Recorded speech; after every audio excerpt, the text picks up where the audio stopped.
Your dream world is filled with a plethora of interesting, quirky, mysterious people. A lot of my joy in lucid dreaming is interacting and socializing with these dream characters. They never cease to surprise me with their responses to my inquiries. But who are these people? The origin of dream characters is not entirely clear, but some experts believe that they are a product of the dreamer's subconscious mind. The subconscious mind is the part of the mind that is not immediately accessible to conscious awareness, but still affects thoughts, feelings, and behavior. Research has shown that the brain activity during dreaming is different from that during waking life, and that dreams are a way for the brain to process and consolidate memories, emotions, and information. It is possible that dream characters are a way for the brain to represent and process these experiences. So in a very real sense, they are you. Or are they? However, it is important to note that the exact nature of dreams and dream characters is still a topic of debate among scientists and psychologists, and there's no one definitive answer to this question. Some people believe that dream characters are messages or symbols from a higher power or spiritual realm. In this view, dream characters may represent divine guidance, warnings, or insight into the nature of reality.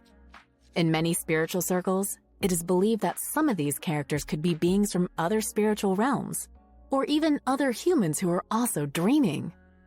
The origin of dream characters is just as mysterious as some of their actions. The following is an excerpt from lucid dream author Robert Waggoner in his book Lucid Dreaming, Gateway to the Inner Self. Robert describes a lucid dream in which a dream character very plainly details what he is and what he represents. Robert writes, "A man appeared. I asked him, 'Who are you?' He said, 'I am part of you.' He took my hand and led me through grayish darkness. We were in a room like I've never seen previously.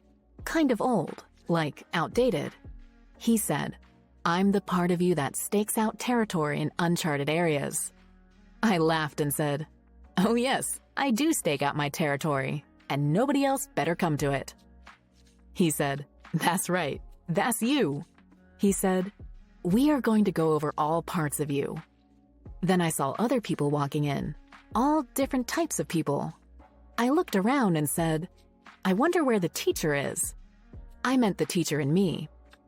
Then I saw a nun dressed in gray come in. They said, 'That's the you who is too religious and too good. That's the nun in you.' I became annoyed and said, 'I'm not a prude. I'm not a goody-goody girl.' I couldn't understand why the nun was there. I got very anxious to know all these things about me.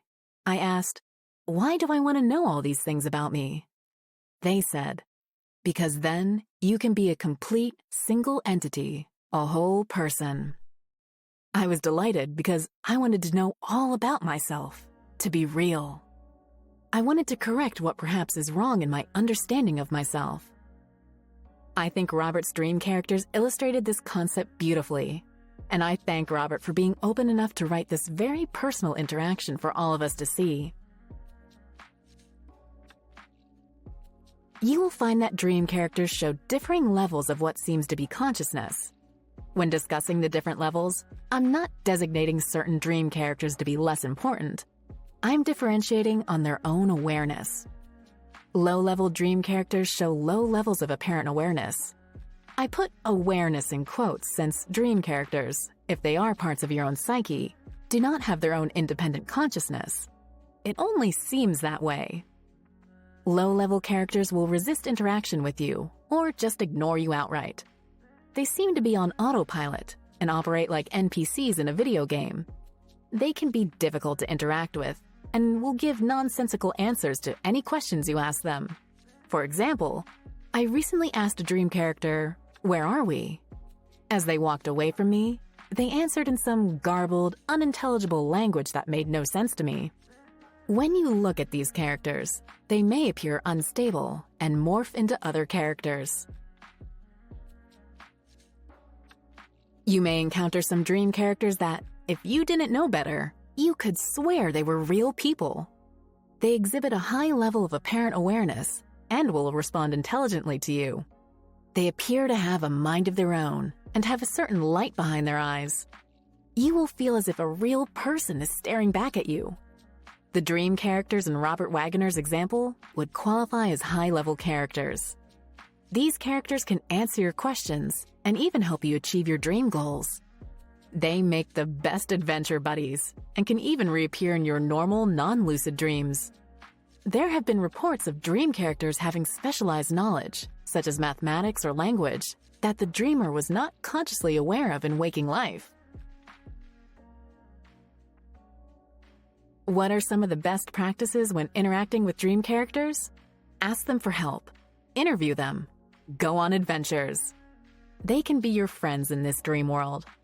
Try your own experiments with dream characters. Try asking them deep personal questions like, who am I? Who are you? What do you represent? Tell me something useful. Are you a real person? You may be surprised with the insightful answers you receive. Ask them to perform mental tasks or waking life facts to see how accurate they can be, and check the accurateness when you wake up. This is your dream world, and there are no judgments or taboos.